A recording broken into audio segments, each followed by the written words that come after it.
Big Perk had to say. So there's two things I have to say. Perk is a friend of mine. I see Perk a lot over on the TV side. So I talk to Perk a lot. And I'm realizing that when I hear Perk's voice and I can't see his face, it is a much different and better experience. Like, I need a GPS with Perk's voice on it. Tell me, make a left. Idea. You know what I'm saying? Like, I need that's what I need in my life. Secondly, I agree with him 100%. Basketball players know how to play basketball. And let me tell you what helps good basketball players play better basketball. Hardcore analysis, kiddos. Playing with other players that are good too. And I only say that because LeBron is an IQ guy on a lot of levels that people don't give him credit for. People look at LeBron, they see the frame, they see the ability, they see the scoring, they see the size, and they don't think that he's a smart player for whatever reason. They assume it's all kind of God-given talent. And Deondre, you know what I'm talking about here. LeBron is a brilliant basketball mind. If he can't figure out how to play with the Luka, then something's wrong with Luka. And I don't think anything's wrong with Luka because that's why he's on the medal stand of the best players in the league. I do not see this being an issue. I understand the concern. Ideally, you don't necessarily have two players that you think need the ball that much, but Perk has got this exactly right. If LeBron wasn't as versatile at this stage of his career as he is, then we wouldn't be playing in the league right now. Deondre, I need your thoughts on this because I don't want to do the you don't know ball situation. I'm not talking to you, Scott. I'm talking about people in general where you're like, yo, bro, you see those two guys on the court, they're going to figure it out. It's pretty simple. And, I mean, there's been times where Austin Reeves has been the primary ball handler this season. I mean, he's been carrying – I mean, there's a reason why Austin Reeves was flirting around with a double-double night in and night out because he was able to bring up the ball and LeBron was able to – he was able to get them into their sets. And that's why when you have a coach like J.J. Redick who knows how to plug in and put guys in the right places, the right spots is good. But can I just say one thing? Because Cap has been on this narrative too. Hold on. And the gloves are off. And everyone's been on this narrative about Luka Doncic's conditioning, how he's out of shape.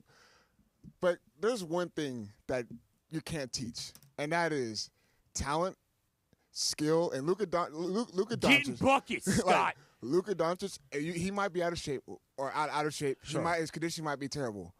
But there's one thing that he does that not a lot of people in the NBA do. He plays at his own pace. You can't speed him up. You can't make him do anything that he's uncomfortable with doing. He can score in 3 different levels. He can get to the free throw line. He can shoot the hell out the ball. Mm-hmm. I mean, this guy was an NBA scoring champ. And he can get to the bucket, yeah. He was an NBA scoring champ about a year or two ago. So when you add a guy like that who you can't speed up and who knows, who can see the ball really well, you don't think LeBron James will benefit off of that with the off ball? You don't think he can? I'm 100% with you. That's what I'm saying. So like this narrative, like, oh, he's out of shape. Okay, if he was out of shape, he was getting 30 points when he was out of shape. That's what I'm saying. Like this narrative, he's out of shape. He doesn't take conditioning well. It don't matter. It's what I've been saying. It's what I've been saying for 2 days. The Dallas Mavericks decided to make their business decision.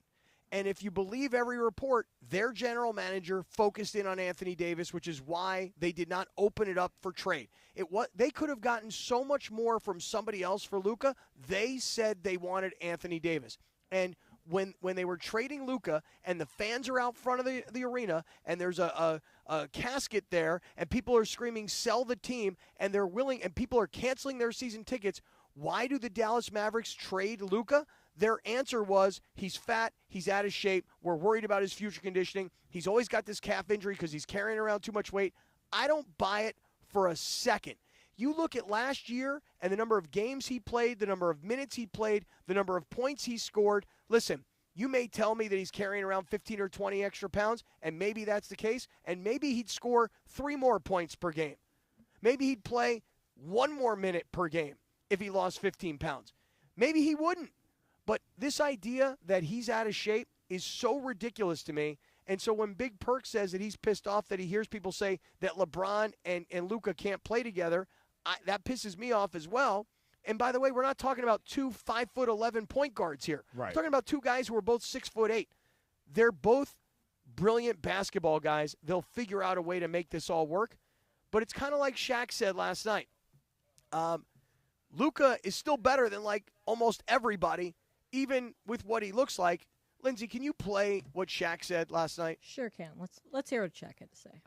It wasn't really a chip on my shoulder because I didn't work out during the summer.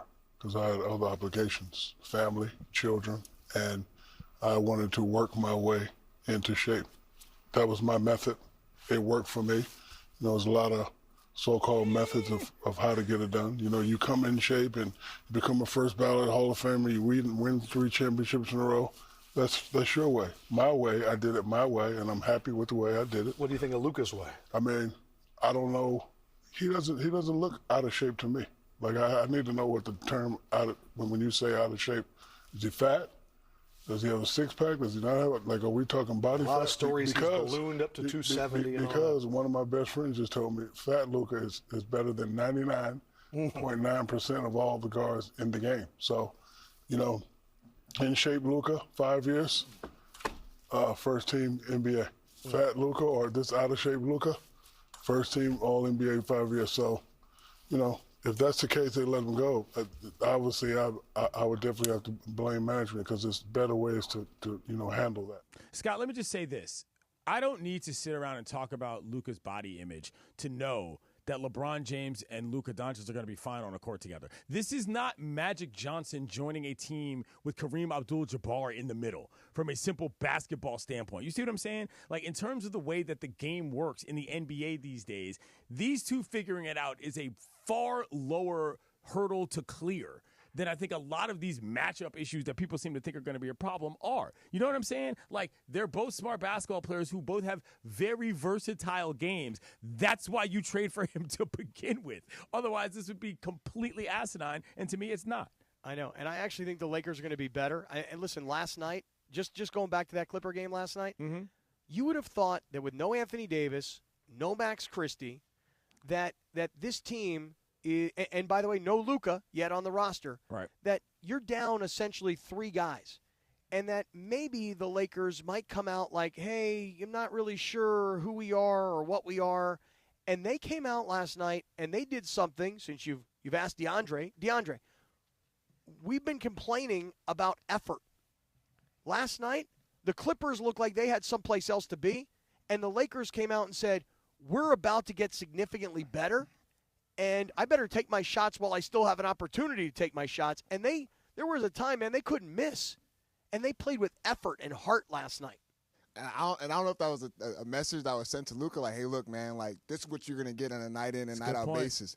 Like, if you come in here, this is what the team will look like. Good point. Even when you're on the court, it will be even better when you're on the court. So I'm curious to see what that's why you play the games, though, dog. That's right. You know what I'm saying? That's why it's not a simulation. You get out there, you got to see what the dudes can actually do. And if the dudes are motivated by Luka being on the bench in street clothes or warm-ups, whatever you want to call them, that's a good thing for this team, man. There's no world in which I'm acting like this is a problem for the Lakers. I know.